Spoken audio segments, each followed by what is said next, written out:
Hi, heroes. This is Stan Lee coming at you. Want you to know, Marvel has always been and always will be a reflection of the world right outside our window.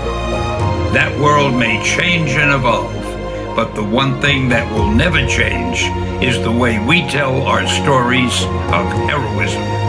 Those stories have room for everyone, regardless of their race, gender, religion, or color of their skin. The only things we don't have room for are hatred, intolerance, and bigotry.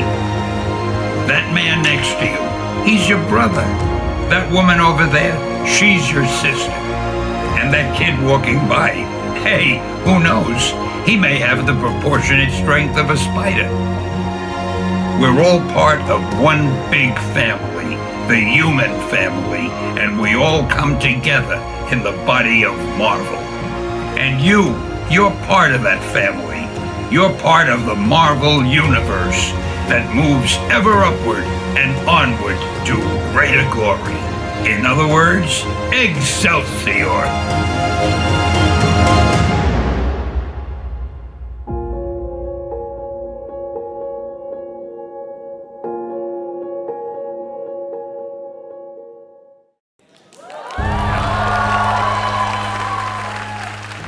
It's a true story, although sometimes it's hard even for me to believe it. But we had already done the Fantastic Four and I think maybe the X-Men. I can't remember the order, but my publisher came to me and he said, Stan, I want you to come up with another superhero. So I said, okay, and I went home, and when my publisher said do something, I'd better do it because I wanted to keep my job. I thought, what can I come up with now? And the most important thing in a superhero at first is the superpower. Once you get that, everything else comes along. So I thought, what power will I give a new guy? And I saw a fly crawling on the wall. And I said, hey, if I could get a superhero that could stick to walls and crawl on them, man, that would be cool. And no, I'm lying to you. I don't think the word cool was in use then. I probably said it'll be groovy. I'll never lie to you. So I thought that was good. Now I needed a name. So I said, well, let's see, Fly Man, Mosquito Man. I got down to Spider-Man. Spider-Man. It just sounded dramatic.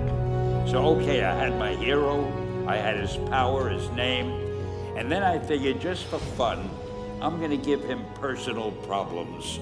Because except for you people who are your lives are perfect, but most other people have personal problems. And then I thought I'd make him a teenager, because there were no teenage superheroes that I knew of at the time. So armed with all that wonderful material, those great ideas, I ran into my publisher's office and I told him. This was my reaction, the reaction he gave me.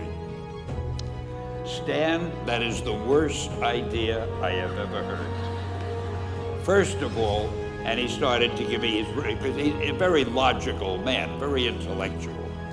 First of all, people hate spiders, so you can't call a hero Spider-Man. You want him to be a teenager? Teenagers can only be sidekicks.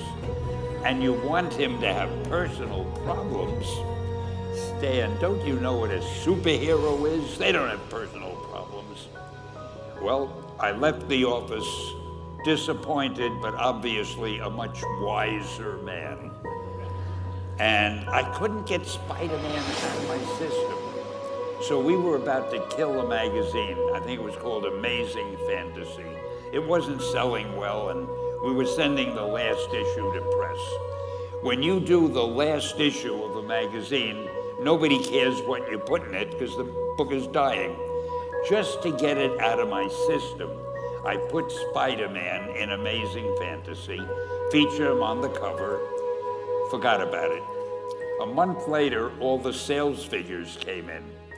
My publisher came racing into my office. Stan, you remember that character we both loved so much, Spider-Man? let's do them as a series. Now, why am I telling you this? Besides the fact that I have to kill a little time. If you have an idea that you genuinely think is good, don't let some idiot talk you out of it.